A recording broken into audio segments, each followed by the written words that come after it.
Next set of winners, we have 18 years old from Isabel.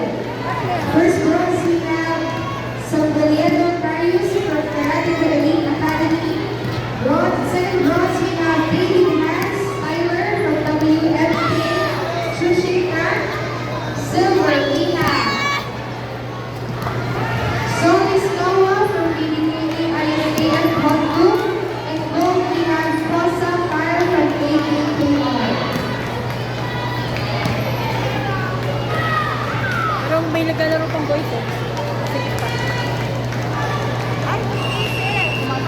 Ay, lilipat tayo. Sumasakot para naman tayo. 22 lang naman tayo. 22 lang.